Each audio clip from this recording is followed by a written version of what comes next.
Good morning guys. Mayroon tayong delivery galing sa noon.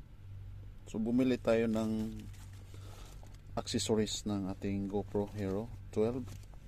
So ito ay made in China. So buksan natin. Ayan.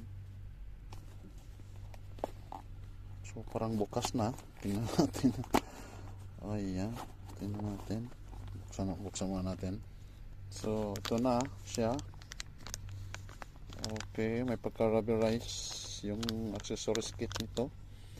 So ito yung lalagay natin dito para safe yung ano niya, yung body niya, para hindi to siya kung matatama to sa mga hard object, safe yung body niya at saka yung screen niya, hindi siya basta-basta mabasag, no? So ayan guys, try natin i-fix.